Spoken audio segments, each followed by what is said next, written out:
দিনটা ছিল ৭ই আগস্ট শুক্রবার। আর আজকের এই দিনটাতে কিন্তু আমার ভাইপোর জন্মদিন ছিল। আর আজকের এই দিনটা আমি কীভাবে কাটলাম তোমাদের সঙ্গে সেটাই শেয়ার করবো। সো হ্যালো এভরিওয়ান, আমি সমাজশ্রী নতুন একটা ভিডিও তোমাদের সকলকে জানাই ওয়েলকাম। তো দেখো সকাল সকাল কিন্তু ও কিন্তু আমাদের বাড়িতে হাজির, আর ওকে কিন্তু উইশ করে দিয়েছিলাম। আর যেহেতু সকালবেলা ওরা আমাদের বাড়িতে ছিল, তাই ভাবলাম একটু ডিম টোস্ট করি, আর তার জন্য কিন্তু সকালবেলা একটু ডিম টোস্ট করেছিলাম।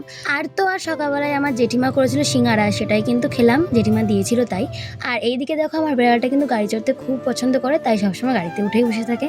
দেন তারপর দেখো আমি কিন্তু স্নান টান করে নিয়েছিলাম, আর কিন্তু পুজোটাও দিয়ে নিয়েছিলাম, আর পুজো টুজো দেওয়া কমপ্লিট করে বসে পড়েছিলাম খেতে। আর আজকে দুপুরবেলা মাকে বলেছিলাম কিন্তু সয়াবিনের তরকারি করতে, আর তো সেটা দিয়ে তো ভালো মতন করে খেয়ে নিয়েছিলাম। দুপুরবেলাটা বেশ সুন্দরভাবে কাটলো আমার এইভাবে।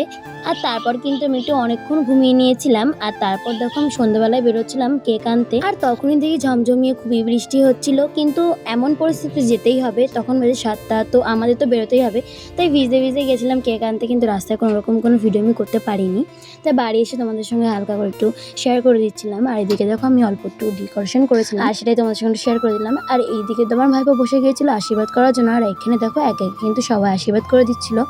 আমি ভাবছিলাম যে আমি করবো কি করবো না, কিন্তু এইভাবে করতে করতে অ্যাট লাস্ট কিন্তু আমিও আশীর্বাদ করেছিলাম ওকে। তেমন কিছুই না, হালকা করে কিন্তু অনুষ্ঠানটা করা হয়েছিল। আমি আর আমার দিদি ছিলাম, আর ওদের বাড়িতে সবাই। আর ওকে উপহার হিসেবে আমরা কিন্তু দিয়েছিলাম কেকটা, আর কিন্তু দিয়েছিলাম বেশ কয়েকটা চকলেট। আর এইভাবেই তো জন্মদিনের দিনটা বেশ সুন্দরভাবে কাটে আমাদের, আর আমরা খুব এনজয় করেছিলাম। দেন তারপর দেখো ও কিন্তু বসে গেছিলো কেক কাটতে। আর জানো তো এই স্নো স্প্রেটা আমি অনেকদিন আগে কিনে রেখেছিলাম, আর এ প্রত্যেকদিন আমার বাড়িতে আসতো, মানে যার জন্মদিন সে, আর বলতো যে এটা কি করবি।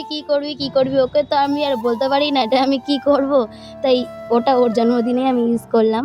তো যাই হোক, তারপর দেখো আমরা কিন্তু কেক টেক খেয়ে বসে গেছিলাম খেতে। আর আজকে মেনুতে হয়েছিল কিন্তু ডাল হয়েছিল, মুড়িঘণ্টর ডাল, আর কিন্তু হয়েছিল মাছের তরকারি, আর কিন্তু চিকেন হয়েছিল, আর পায়েস হয়েছিল।